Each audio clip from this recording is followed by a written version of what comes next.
Morning friends, ધોરણ 12 physics આપણું જેડબલઈ અને નેટ માટેનું સેકન્ડ લેક્ચર શરૂ છે આપણું ચેપ્ટર નંબર 3 પ્રવાહ વિદ્યુત. લેક્ચર 1 ની અંદર જેડબલઈ અને નેટ માટેના 1 થી લઈને 19 સુધીના ટોપિકની આપણે ચર્ચા કરી. શરૂ કરવા માટે જે થિયરીનો આજનો ટોપિક નંબર 20 ફરી પાછું જણાવી આપું, તમારી પાસે જે મોડર્ન એબીસી બુક છે એ બુકની અંદર આગળના ભાગમાં જે થિયરી પોર્શન આપેલો છે એમાં જે આપણે એનસીઈઆરટી સિવાયની જે વધારાની માહિતી છે એ તેમજ એનસીઈઆરટી માં જે એમસીક્યુ માટે ઉપયોગી માહિતી છે એ બધી અહીંયા થિયરીના સ્વરૂપમાં મોડર્ન એબીસી આપેલી છે.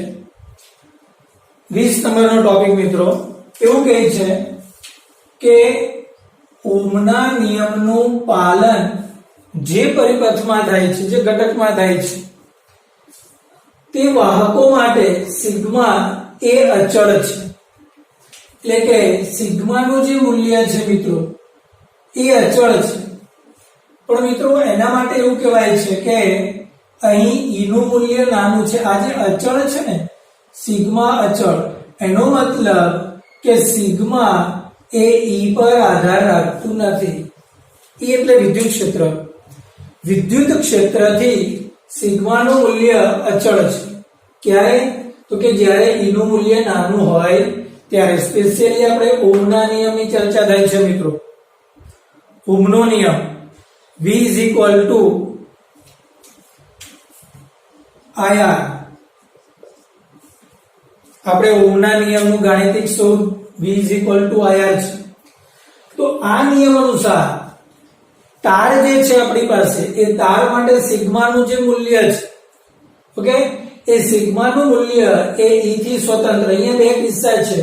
એક તો ઈ ના મોટા મૂલ્ય માટે સિગ્મા એ ઈ નું વિધેય બને છે. આ બે બાબત ખાસ ધ્યાન રાખજો. સિગ્મા એ ઓલવેઝ ઈ થી સ્વતંત્ર નથી. શરત એ છે કે જ્યારે ઈ નું મૂલ્ય નાનું હોય ત્યારે સિગ્મા ઈ થી સ્વતંત્ર છે, પણ જ્યારે ઈ મોટો હોય ત્યારે સિગ્મા એ વિદ્યુત ક્ષેત્રનું વિધેય બને છે મિત્રો. સિગ્મા એ વિદ્યુત ક્ષેત્રના વિધેય સ્વરૂપે મળે છે. આપણે જે થિયરીમાં જે બરાબર સિગ્મા એ સૂત્ર જોઈ ગયા, જે બરાબર સિગ્મા ઇન્ટુ ઈ. ઓકે, તો આ જે સિગ્મા છે એ ઈ ના વિધેય સ્વરૂપે છે અને ઈ નો ગુણાકાર તો ખરો. એકદમ શોર્ટમાં વાત કરીએ તો વાત એ છે કે સિગ્મા ઈ પર ક્યારે આધાર રાખે અને સિગ્મા એ ઈ થી ક્યારે સ્વતંત્ર છે. સિમ્પલ. ઈ નું મૂલ્ય, વિદ્યુત ક્ષેત્રનું મૂલ્ય મોટું હોય તો સિગ્મા એ વિદ્યુત ક્ષેત્રથી કેવું છે, મોટું હોય તો આધાર રાખે છે, એટલે વિદ્યુત ક્ષેત્રના વિધેય સ્વરૂપે હશે. નાનું હશે તો એ સ્વતંત્ર છે. અહીંયા ત્યાર પછી 21 ના મુદ્દામાં એ જ કહ્યું છે.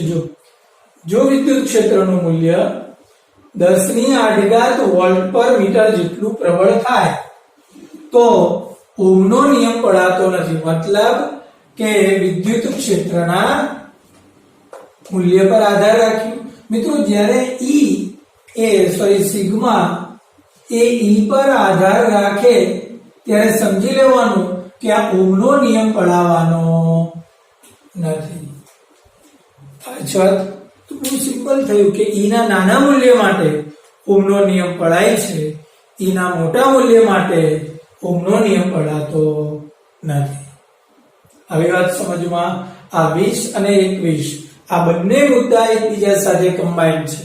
ઓકે, ચાલો ત્યાર પછીનો મુદ્દો નંબર 22 આપણે જોઈએ. ઓકે મિત્રો, આપણી પાસે જે રાસાયણિક કોષ રહેલો છે, વિદ્યુત રાસાયણિક કોષ, ઓકે, એ વિદ્યુત રાસાયણિક કોષનું જે ઈએમએફ છે મિત્રો, આ 22 નંબરનો મુદ્દો અને 24 એ બંને આપણે સાથે જોઈશું. તો કોષમાં કેટલી બાબત છે. દાખલા તરીકે હું અહીંયા એક નાનકડી આકૃતિ ડ્રો કરીને તમને બતાવું તો આ પ્રમાણે અહીંયા દ્રાવણ ભરેલું હશે તો એને વિદ્યુત વિભાજ્ય દ્રાવણ કહીશું. મિત્રો આની અંદર બે ઇલેક્ટ્રોડ હશે. ઓકે, બરાબર છે? તો આ બંનેને આપણે ધ્રુવ તરીકે ઓળખીશું. અને ત્રીજું, કોષની અંદર એક આંતરિક અવરોધ પણ મળશે. તો આંતરિક અવરોધ કોના પર આધાર રાખે, કોના પર આધાર ન રાખે, અને બીજું કે કોષનું EMF એ કોના પર આધાર રાખશે અને કોના પર આધાર નહીં રાખે. ઓકે, આ મુદ્દો MCQ માટે અને ખાસ કરીને નીટના સ્ટુડન્ટ માટે એ જરૂરી છે. મુદ્દાઓ ક્લિયર હોવા જોઈએ. પહેલી વાત તો એ છે કે EMF એ કોષનો લાક્ષણિક ગુણધર્મ છે. શું કહે છે? EMF એ કોષનો લાક્ષણિક ગુણધર્મ છે. ઓકે, કોના પર આધાર રાખે છે? તો દ્રાવણ અને ધ્રુવોના ગુણધર્મ પર આધાર રાખે છે. ઓકે, જે અંદર આજે દ્રાવણ ભરેલું છે, આ દ્રાવણ અને આ જે ધ્રુવ છે, ઓકે, એમના ગુણધર્મો પર આધાર રાખે છે. સેકન્ડ, દ્રાવણની સાંદ્રતા અને જથ્થા પર આધારિત નથી. અંદર દ્રાવણ જે છે એની સાંદ્રતા કેટલી છે અને તેનો જથ્થો કેટલો છે. મતલબ કે તમે સાંદ્રતા વધારો, જથ્થો વધારો તો પણ EMF વધતો નથી. ઓકે, હવે જ વાત સમજમાં. ફરી પાછું, તમારી પાસે જે દ્રાવણ છે તેની સાંદ્રતા વધારી દો કે તેનો જથ્થો વધારી દો તો પણ એ કોષનો EMF બદલાતો નથી. ઓકે, અને ત્રીજું જે ધ્રુવ છે, આ ઇલેક્ટ્રોડ્સ, ઓકે, ઇલેક્ટ્રોડ્સ બી કહેવાય, એ ધ્રુવોના આકાર અને તેમની વચ્ચેના અંતર પર આધારિત નથી. કોના પર આધારિત નથી? ઇલેક્ટ્રોડ જે રહેલા છે તેમના આકાર પર, અને બીજું તો કે તેમની વચ્ચેના અંતર પર આધાર રાખતું નથી. ફરી એકવાર જરા રિપીટ કરી લઈએ. EMF એ લાક્ષણિક ગુણધર્મ છે. દ્રાવણની અને ધ્રુવના ગુણધર્મ પર આધાર રાખે છે. દ્રાવણની સાંદ્રતા અને જથ્થા પર આધાર રાખતો નથી. ધ્રુવોના આકાર અને તેમની વચ્ચેના અંતર ઉપર પણ આધાર રાખતો નથી. ક્લિયર? ચાલો 24 25મો આપણે 23મો ફરી પાછું જોઈએ, પણ 24મો અત્યારે પહેલા જોઈએ. જે કોષનો જે આંતરિક અવરોધ છે, જેને આપણે સ્મોલ r કહેતા હતા, એ કોના પર આધાર રાખશે, કોના પર આધાર રાખતું નથી. ઓકે, તો જો બે ધ્રુવો વચ્ચેના અંતર પર આધારિત છે મિત્રો. બીજું, દ્રાવણના વિભાજ્યનું પ્રમાણ, પ્રકાર અને તેના તાપમાન ઉપર. એટલે આ જે વિદ્યુત વિભાજ્ય દ્રાવણ જે છે, ઓકે, તેનું પ્રમાણ કેટલું છે, તેનો પ્રકાર કેવો છે અને તેનું તાપમાન કેટલું છે. ત્રીજું, જે પ્લેટ છે, પ્લેટ એટલે આ જે ઇલેક્ટ્રોડ છે, એ ઇલેક્ટ્રોડ પ્લેટના સ્વરૂપમાં હોય.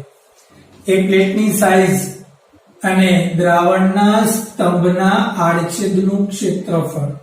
આજે તમે જે દ્રાવણ ભરેલો છે ને, દ્રાવણ, એ જે સ્તંભ બને છે એના આડછેદનું જે ક્ષેત્રફળ છે તેના પર તમે ગોળાકાર સ્વરૂપે તમે પાત્ર લીધું છે અને તેમાં દ્રાવણ ભર્યું છે, તો એનું આડછેદનું ક્ષેત્રફળ પાયર સ્વરૂપે તમે રાખશો.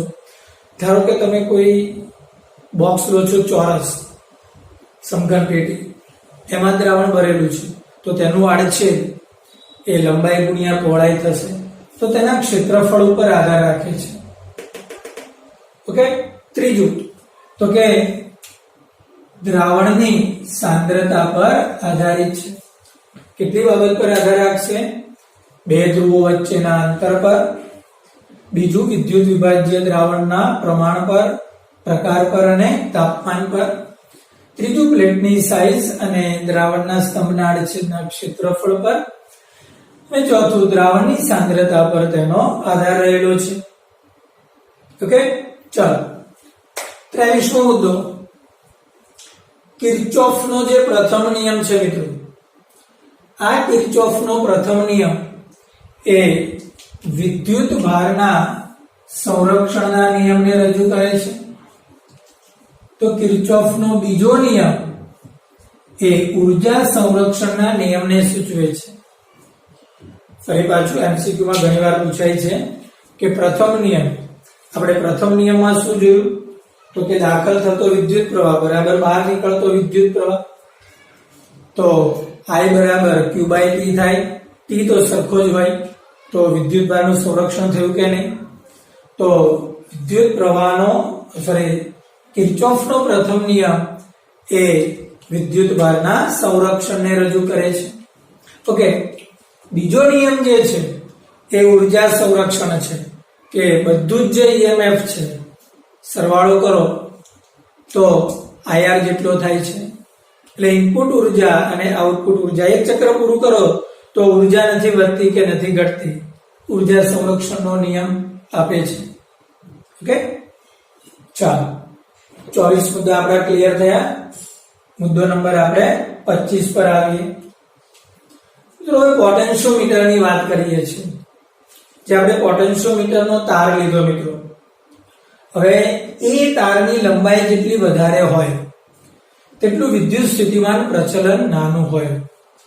યાદ કરો, આપણે થિયરીમાં આ મુદ્દો હતો વિદ્યુત સ્થિતિમાન પ્રચલન જે હતું એ છેદમાં લંબાઈ હતું. એકમ લંબાઈ દીઠ બે છેડા વચ્ચેનું વિદ્યુત સ્થિતિમાન, શું એકમ લંબાઈ દીઠ રહેલા બે છેડા વચ્ચેનું વિદ્યુત સ્થિતિમાન એટલે વોલ્ટેજના છેદમાં મીટર. તો જેટલો તમારો તાર મોટો હશે મિત્રો એટલું વિદ્યુત સ્થિતિમાન પ્રચલન નાનું હશે. ઓકે, તમે એક પોટેન્શિયોમીટર બનાવો છો, તેમાં તાર 100 સેન્ટીમીટર નો રાખો છો, એ જ બેટરીનો ઉપયોગ કરો અને બીજો પોટેન્શિયોમીટર બનાવો, તેમાં 100 ની જગ્યા પર 500 સેન્ટીમીટર લાંબો તાર રાખો, તો એકમ લંબાઈ દીઠ વોલ્ટેજ ઘટી જશે, સ્વાભાવિક છે. એટલે વિદ્યુત સ્થિતિમાન પ્રચલન કેવું થશે? નાનું થશે. એટલે આ મુદ્દો MCQ માટે ખાસ ધ્યાનમાં રાખવાનો થાય. ઓકે, ત્યાર પછી આ 26મો મુદ્દો બી અગત્યનો છે. જો તાર અસમાન આડછેદ વાળો હોય, મિત્રો આઈ થિંક તમારી બુકમાં સમાન શબ્દ છપાયો છે, સમાન નહીં પરંતુ અસમાન આડછેદ વાળો હોય તો વિદ્યુત સ્થિતિમાન પ્રચલન જુદું જુદું થાય, બદલાયા કરે. આમ તો વિદ્યુત સ્થિતિમાન પ્રચલન અચળ હોય, પણ જો તાર અસમાન આડછેદ વાળો હોય, શરૂઆતમાં જાડો તાર હોય, પછી પાતળો થઈ જાય, પાછો જાડો પાતળો આ પ્રમાણે થયા કરતો હોય, તો વિદ્યુત સ્થિતિમાન જે પ્રચલન છે મિત્રો એ શું થશે? બદલાયા કરશે. ઓકે, તો આ થયો 26મો મુદ્દો. ઓકે, ત્યાર પછી તેની અંદર 27મો મુદ્દો. મિત્રો આપણે પોટેન્શિયોમીટરની જે રચના જોઈ તેમાં એક કોષ ડાબી બાજુ પર હતો. પછી જો તમારે કોષોના EMF ની સરખામણી કરવી હોય તો એ છેડા સાથે ઉપરથી બીજા બે કોષ જોડતા હતા. અને ત્રીજી થિયરીમાં જો તમારે કોષનો આંતરિક અવરોધ શોધવો હોય તો પણ એ બીજો કોષ વાપરતા હતા.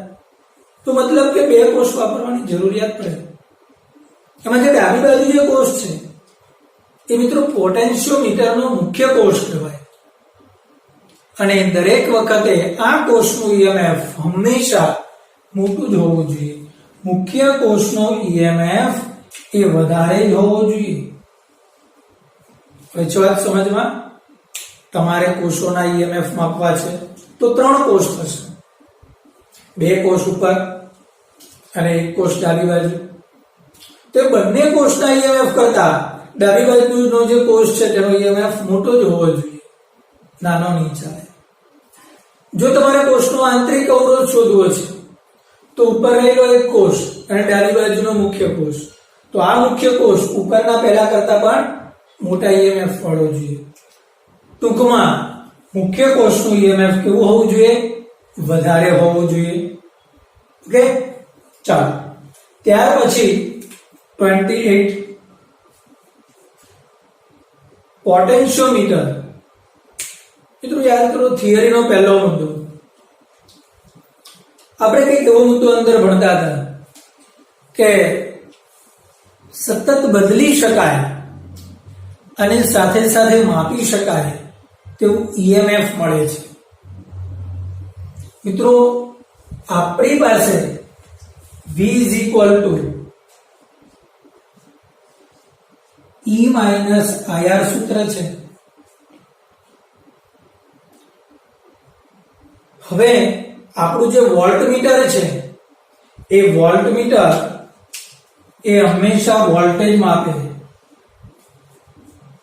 તમને પ્રશ્ન પૂછાય કે વોલ્ટમીટર જે છે સાદું ટેબલ વોલ્ટમીટર એ ઈએમએફ માપે કે વોલ્ટેજ માપે? મિત્રો એ વોલ્ટેજ માપશે, ટર્મિનલ વોલ્ટેજ। પણ એ વોલ્ટમીટરનો આંતરિક અવરોધ જો અનંત થાય, ઓકે, સોરી, એનો જે આંતરિક અવરોધ જે છે એ શૂન્ય થાય। હવે જો વાત સમજમાં, અથવા તો પ્રવાહ શૂન્ય થાય તો આ પદ આખું શૂન્ય થઈ જાય, તો V બરાબર E થાય। અને જો V બરાબર E થાય તો આ જે વોલ્ટમીટર છે તે ઈએમએફ પણ માપે। તો આવા વોલ્ટમીટરને તમે આદર્શ વોલ્ટમીટર તરીકે તમે ઓળખી શકો। આવા વોલ્ટમીટરને તમે શું કહેશો? આદર્શ વોલ્ટમીટર। અને તો એનો મતલબ કે આદર્શ વોલ્ટમીટર એ ઈએમએફ માપે। તો અહીંયા આપણું પોટેન્શિયોમીટર પણ ઈએમએફ જ માપે છે, માટે આપણે પોટેન્શિયોમીટરને આદર્શ વોલ્ટમીટર તરીકે ઓળખીએ છીએ। હવે છે વાત સમજમાં, ઓકે? એટલે આપણું જે પોટેન્શિયોમીટર છે તે ઈએમએફ માપે છે, ઈએમએફ માપે છે, માટે તે શું છે? આદર્શ વોલ્ટમીટર। અચ્છા, તમને કોઈ એમસીક્યુ માં પૂછે કે વોલ્ટમીટર એ શું માપે છે? ટર્મિનલ વોલ્ટેજ, નહીં કે ઈએમએફ। પણ જો એ વોલ્ટમીટર આદર્શ હોય તો એ શું માપશે? ઈએમએફ માપશે। મતલબ કે આપણું પોટેન્શિયોમીટર પણ શું માપે છે? ઈએમએફ માપે છે। મતલબ કે આપણું પોટેન્શિયોમીટર એક પ્રકારનું આદર્શ વોલ્ટમીટર છે। ઠીક છે મિત્રો, ઓકે? ત્યાર પછી 29 મિત્રો આપણે જોઈ ગયા કે મીટર બ્રિજ એ એક્ચ્યુઅલી બનાવેલું હતું શામાંથી? વ્હીટસ્ટોન બ્રિજમાંથી। એવું કહે છે કે મીટર બ્રિજ એ વ્હીટસ્ટોન બ્રિજનું એક વ્યવહારિક સ્વરૂપ છે। વ્હીટસ્ટોન બ્રિજને રચનામાં સિદ્ધાંત જ વાપરેલો છે, પણ રચનામાં થોડું ફેરફાર કરીને આપણે મીટર બ્રિજ બનાવેલો છે। મતલબ કે મીટર બ્રિજ એ વ્હીટસ્ટોન બ્રિજનું એક વ્યવહારિક સ્વરૂપ છે। ઓકે, તો આ થયો 29 નંબરનો ટોપિક। ચલો ત્યાર પછી આપણે આગળ વધીએ। ઓકે, તો ત્યાર પછીનો આપણો ટોપિક નંબર 36, 1 ઓહ્મ। અહીંયા 1 ઓહ્મની આંતરરાષ્ટ્રીય લેવલ પર 1 ઓહ્મની વ્યાખ્યા આપણને આપેલી છે। 0 સેલ્સિયસ તાપમાને 14.4521 ગ્રામ અને 1 mm² આડછેદનું ક્ષેત્રફળ વાળો મર્ક્યુરીનો 10.63 સેન્ટીમીટરનો સ્તંભ લઈએ અને એ સ્તંભ જે અવરોધ ક્રિએટ કરે છે તે આંતરરાષ્ટ્રીય લેવલ પર 1 ઓહ્મ તરીકે ગણવામાં આવે છે। ફરી પાછું 1 ઓહ્મ કોને કહીશું આપણે? કે આંતરરાષ્ટ્રીય લેવલ પર 1 ઓહ્મનો મતલબ થશે કે Hg નો, મર્ક્યુરીનો 10.63 સેન્ટીમીટર સ્તંભ। હવે એ સ્તંભ કેવો? તો કે 1 mm² આડછેદ વાળો અને 14.4521 ગ્રામનો સ્તંભ જે છે એ જે અવરોધ આપે છે તેને આપણે 1 ઓહ્મ તરીકે ઓળખીશું। ચાલો ત્યાર પછી મિત્રો આપણે 31 ની અંદર જોઈ ગયા હતા પાવરના આપણી પાસે 3 સૂત્રો હતા મિત્રો। એક P = VI, બીજું P = I²R અને ત્રીજું P = V²/R। NCERT માં જોઈ ચૂકેલા છીએ।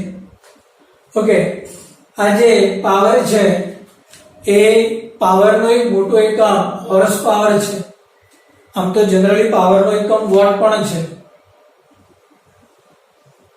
P = VI. મિત્રો કેટલાક વિદ્યાર્થીઓ 12મું ધોરણ બી પૂરું કરે, સપ્લિમેન્ટરી ચેક કરીએ ત્યારે આ બધી વસ્તુઓ ત્યાં દેખાતી હોય છે. કેટલાક વિદ્યાર્થીઓને વોટ અને વોલ્ટમાં ફરક જ નથી દેખાતો.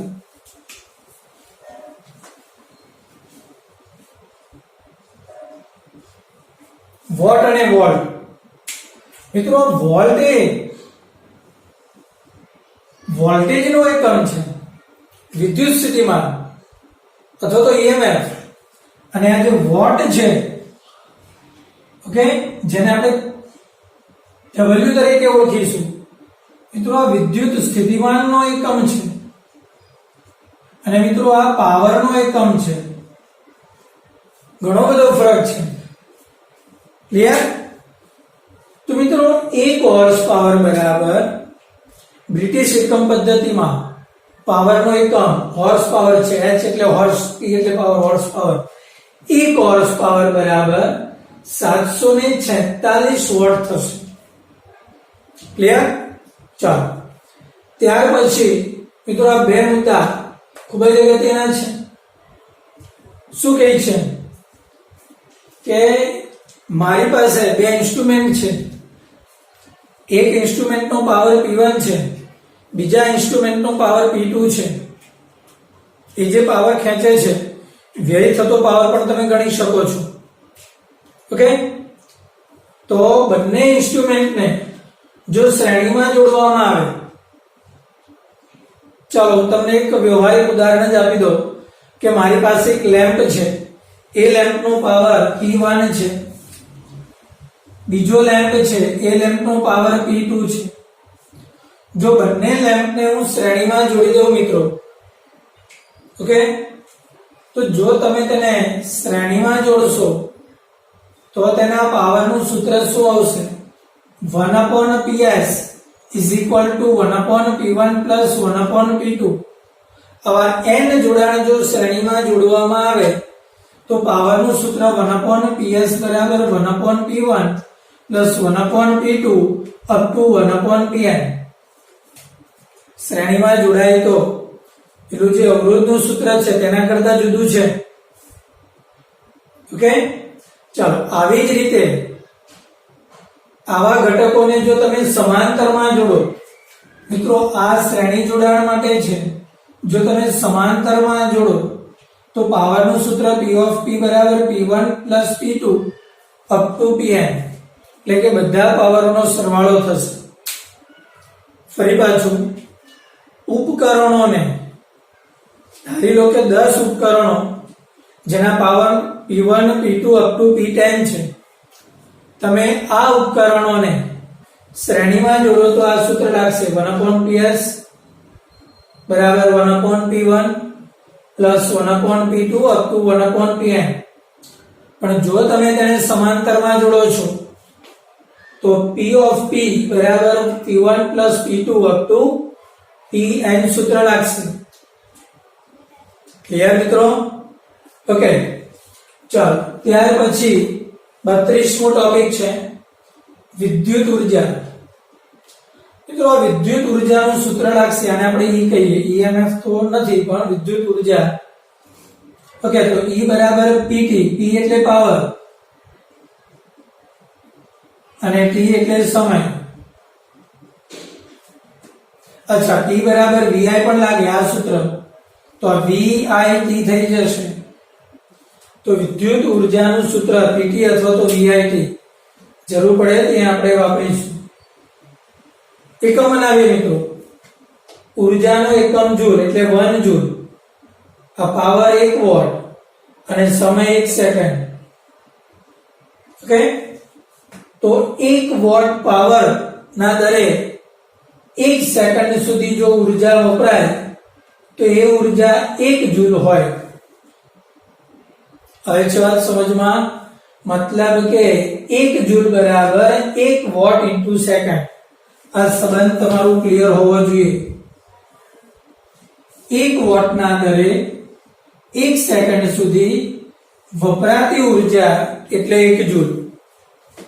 ફરી પાછું 1 વોટના દરે 1 સેકન્ડ સુધી વપરાતી ઉર્જા એટલે 1 જૂલ, એટલે 1 watt into second is equal to 1 joule.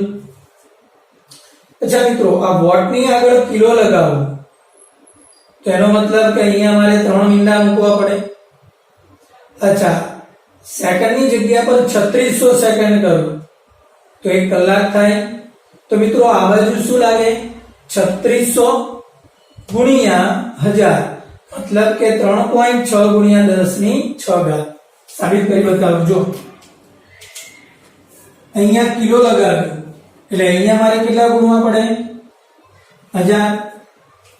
અહીંયા સેકન્ડની જગ્યા પર અવર મૂક્યું તો મારે કેટલા ગુણવા પડે?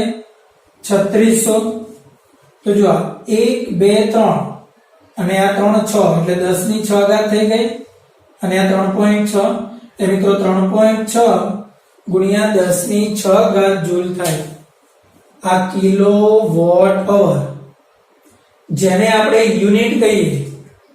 આપણી ઘરે જે વીજળી બળે છે અને ઘરે જે મીટર છે તે મીટરનું જે આ અંકન છે જેને આપણે યુનિટ કહીએ છીએ તે મિત્રો યુનિટ નહીં પણ કિલો વોટ અવર છે. તેને દૈનિક વપરાશનો એકમ તરીકે ઓળખીએ છીએ. રોજિંદા વ્યવહારમાં જે વીજળી વપરાય છે તેના માપનનો એકમ કિલો વોટ અવર છે. ઓકે, આ 1 કિલો વોટ અવર બરાબર 3.6 ગુણ્યા 10⁶ જૂલ થશે મિત્રો. કેટલા થશે? 3.6 ગુણ્યા 10⁶ જૂલ. જો આને સીજીએસ એકમમાં ફેરવવો હોય તો મિત્રો 36 ગુણ્યા 10⁻² અર્ગ થશે. બોલો, આવે છે વાત સમજમાં? ક્લિયર?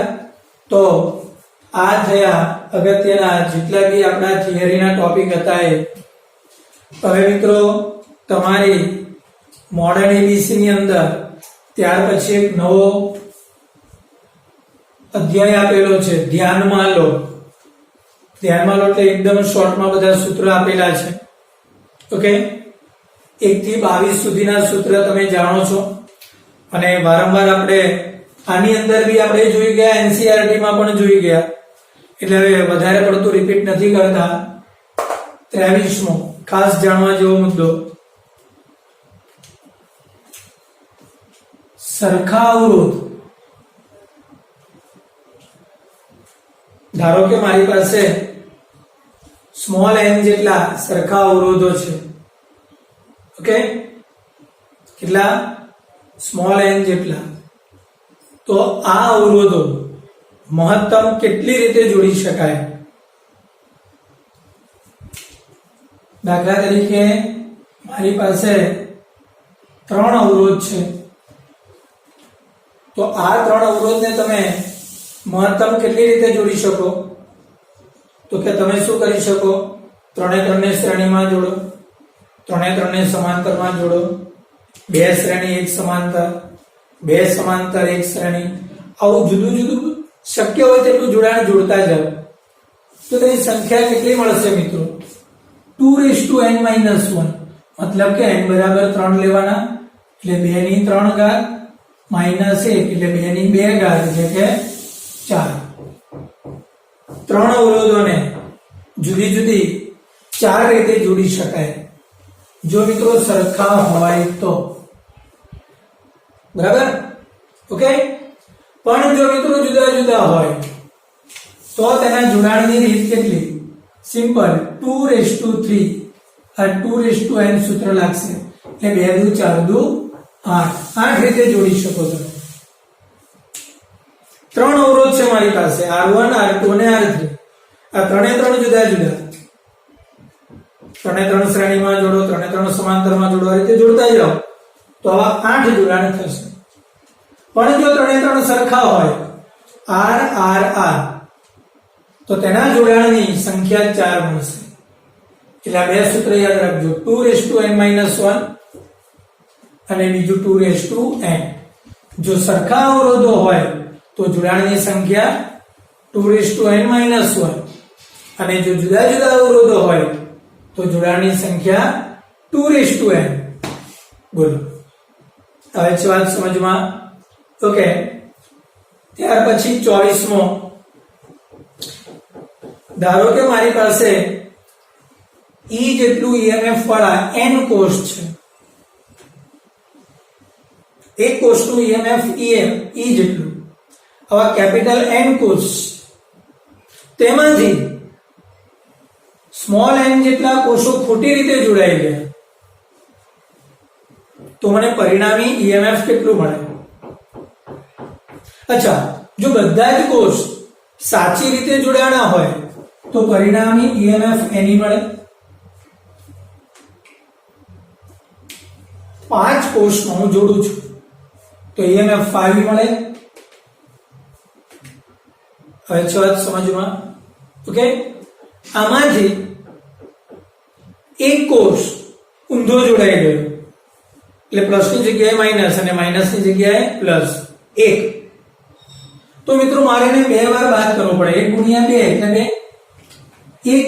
એક કોષ ખોટી રીતે જોડાણો તો મારે 1 ગુણ્યા 2 એટલે 2 બાદ કરવો પડે. એટલે મિત્રો આપણી પાસે હતા કેટલા? 5, પણ બાદ કેટલા કરવાના? 2. એટલે પરિણામી અવરોધ 3 મળે. હવે છે વાત સમજમાં? ક્લિયર? ફરી પાછું, n કોષ છે તો EMF એની મળવો જોઈએ, પણ એમાંથી સ્મોલ n કોષ ખોટી રીતે જોડાયા તો બાદ કેટલા કરવાના? 2n. તો પરિણામી EMF મળે તમને Ne -2Ne. સમજ? આવા MCQ ઘણીવાર આવે છે કે 10 કોષની બેટરી છે, તેમાંથી 3 કોષ ખોટી રીતે જોડાયા છે તો તેનું EMF કેટલું? તો મિત્રો આ સૂત્ર તમને ધ્યાનમાં હોવું જોઈએ.